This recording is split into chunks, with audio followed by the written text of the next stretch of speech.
2024 में पीएम मोदी को चुनौती देने के लिए विपक्ष रणनीति बनाने में जुट गया है।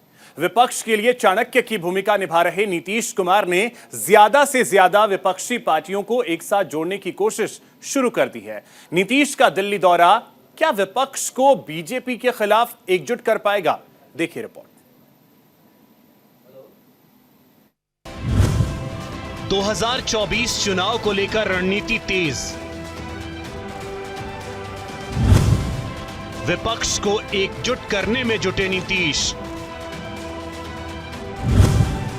विपक्षी दलों से मुलाकात, क्या बनेगी बात? बीजेपी के खिलाफ नीतीश का क्या है फॉर्मूला? विपक्ष को एकजुट कर पाएंगे नीतीश? 2024 में लोकसभा चुनाव होने हैं और बीजेपी के खिलाफ विपक्ष को एकजुट करने की कवायद तेज हो गई है। सियासी गलियारे में बीजेपी बनाम विपक्षी एकता की गूंज सुनाई दे रही है। हालांकि लोकसभा चुनाव में अभी 1 साल का वक्त बाकी है, लेकिन विपक्षी एकता का ताना बाना अभी से बुना जा रहा है। जहां एक तरफ बीजेपी बिहार में नीतीश कुमार और लालू प्रसाद यादव की ताकत को चुनौती देने के लिए मजबूत सहयोगी चाहती है, तो वहीं नीतीश कुमार 2024 के रण को लेकर दिल्ली में सियासी बिसात बिछाने में जुटे हैं ताकि विपक्ष को एकजुट कर सकें। इसी कड़ी में बिहार के सीएम नीतीश कुमार वाम दलों के नेता से भी मिले और विपक्षी एकता को एक सूत्र में पिरोने की पहल की। Mr. Nitish Kumar has come to the national capital, Delhi. He is taking some initiative to interact with all the secular democratic parties in order to build the unity of all secular democratic parties. हमारी party और वामपंथियों की रुझान हर समय रही है कि जितने निरपेक्ष ताकतें हैं, जनवादी पार्टियां हैं, सबको इकट्ठा होने की जरूरत है। आज अपने देश को, संविधान को और जनतंत्र को बचाना है और इसके लिए बीजेपी और इस सरकार को हराने की जरूरत है 2024 के चुनाव में। ये हमारी रुझान हर समय रही थी। बाकी पार्टियों से बातचीत भी हो रही है और ये प्रोसेस अब जो है एक मोमेंटम पकड़ चुका है और वो आगे बढ़ेगा। वहीं इससे पहले यानी बुधवार को नीति और चलिए इस वक्त एक प्रेस कॉन्फ्रेंस कर रहे हैं मल्लिकार्जुन खड़गे, सीधे आपको लिए चलते हैं।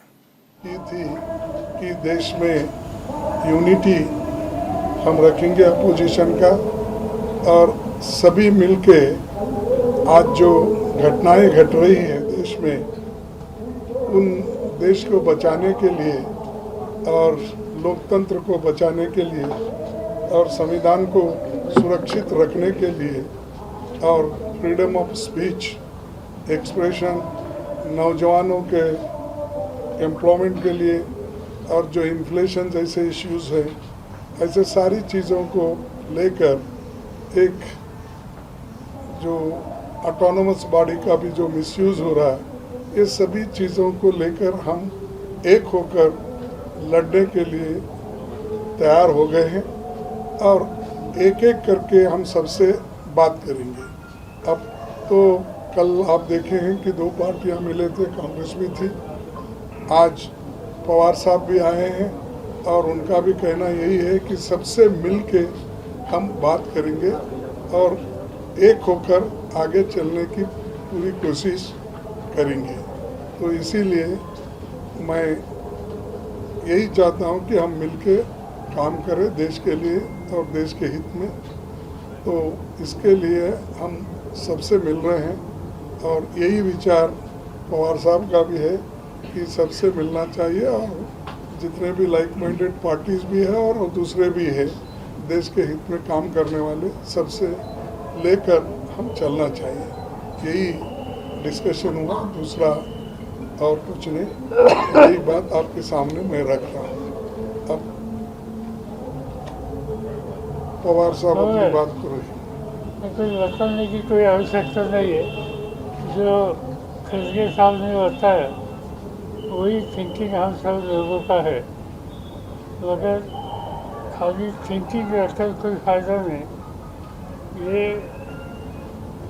प्रोसेस शुरू करने की आवश्यकता है और कई राजनीतिक दल ऐसी है कि उनकी विचारधारा इस कार्यक्रम पर है, मगर मिलकर जाने के लिए जो प्रयास करना चाहिए, ये प्रयास करने के लिए अंग्रेजी सदन के अपोजिशन के नेता है, इससे उन्होंने इस पर ध्यान दे दिया, इसका लाभ सबको हो जाएगा। मैं इतना ही कहना चाहता हूँ कि ये शुरुआत है, इसके बाद बाकी जो इम्पोर्टेंट अपोजिशन पार्टीज है, चाहे ममता जी हो, चाहे केजरीवाल जी हो, चाहे अन्य पार्टी हो, जिनके साथ अभी तक बात हुई नहीं, मगर उनके यहाँ जाकर उनके साथ बातचीत करके उनको इस प्रोसेस में आ सकते हैं तो लाने के लिए कोशिश करने की आवश्यकता है। और इसके लिए हमने से कुछ लोगों को देखूट करके ये काम आगे ले जाने के लिए प्रयास करेंगे। बस यही आज की स्थिति है। अब आपके सामने राहुल साहब। नहीं, जो खागे जी ने और पवार जी ने कहा है कि एक प्रोसेस चालू हुई है ऑपोजिशन को एक करने की, शुरुआत है। हम सब पार्टियां इस प्रोसेस के लिए कमिटेड हैं।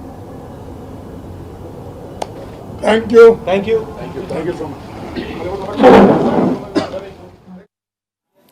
तो आप सुन रहे थे राहुल गांधी को, साथ ही साथ आपको बता दें कि मल्लिकार्जुन खड़गे, उनके साथ शरद पवार। तो विपक्षी एकता को मजबूती देने की कोशिश है। रवि हमारे सहयोगी अधिक जानकारी के साथ जुड़ रहे हैं। रवि, देखिए, कल नीतीश कुमार खड़गे के आवास पे पहुंचे थे, बातचीत हुई थी। अभी हम देख रहे हैं कि शरद पवार पहुंचे, उनके साथ केसी वेणुगोपाल थे, राहुल गांधी थे और साथ ही साथ मल्लिकार्जुन खड़गे थे। यानी विपक्ष को पूरी तरीके से अब एकजुट करने की तैयारी जो है साल 2024 के लिए शुरू हो गई है।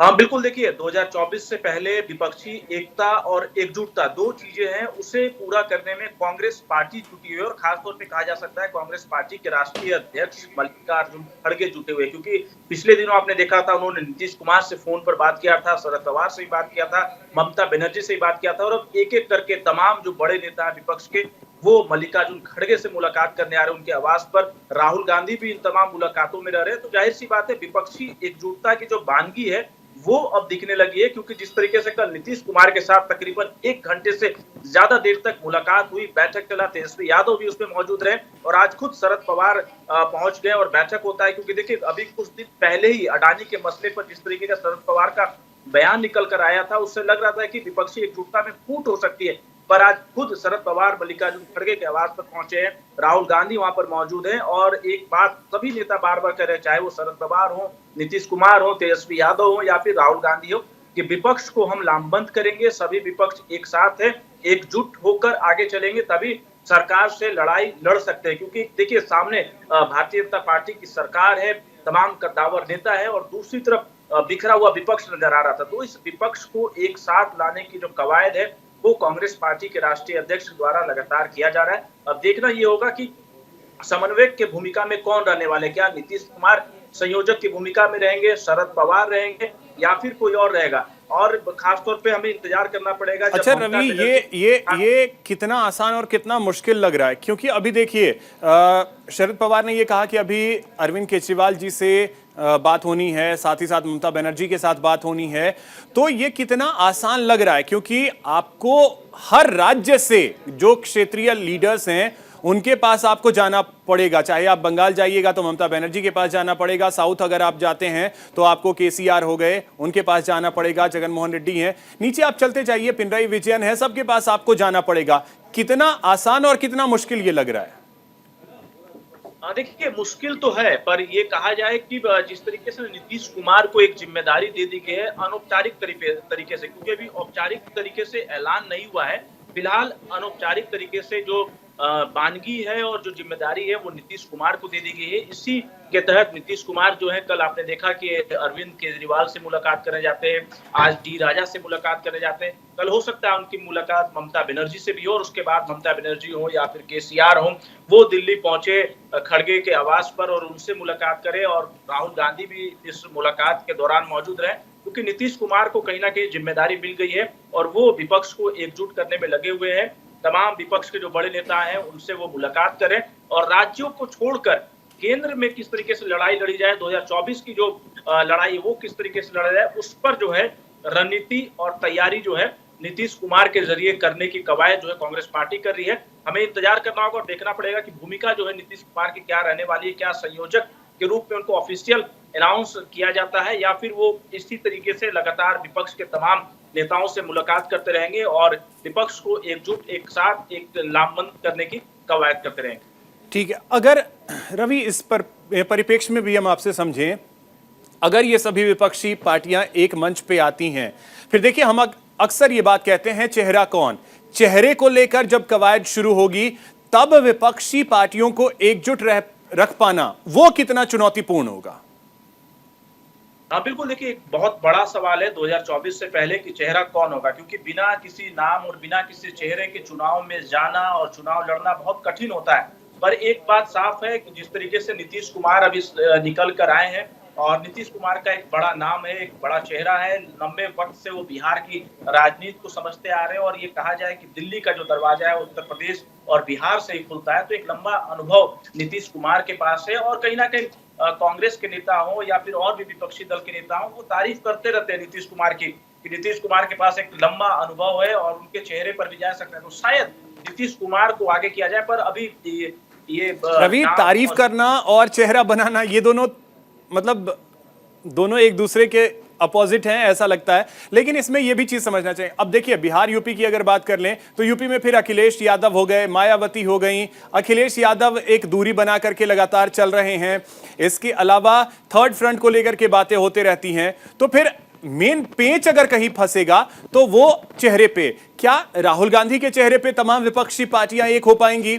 देखिए राहुल गांधी के डिस्क्वालिफिकेशन वाले मामले के बाद सभी विपक्षी वो एक साथ हमें नजर आ रहे हैं, क्योंकि जिस तरीके से उनकी संसद की सदस्यता रद्द हुई उसके बाद आप देखिए तमाम विपक्षी दल जो हैं वो एक साथ आ गए हैं उनके डिस्क्वालिफिकेशन के मुद्दे पर। उससे पहले अडानी के मसले पर हमने देखा कि पार्लियामेंट में जिस तरीके से लगातार विरोध प्रदर्शन हो रहा था, 19 राजनीतिक दल आ रहे थे, तो अब शायद कल जिस तरीके से नीतीश कुमार का बयान निकल कर आ रहा था वो भी एक बात का जिक्र कर रहे थे, ईडी, सीबीआई, आईटी की बात लगातार विपक्ष के द्वारा किया जाता है। तो ये तमाम मुद्दे हैं जिस पर जो है विपक्ष लामबंद होता हुआ नजर आ रहा है, एक साथ आने की कवायद हो रही है और शायद सभी मिलकर फिर तय करेंगे कि चेहरा कौन होगा, नाम कौन होगा, संयोजक कौन होगा। इसमें थोड़ा वक्त लगेगा, पर हाँ एक बात तो तय है कि विपक्ष जो है एकजुटता बनाने में ये एक शुरुआत है।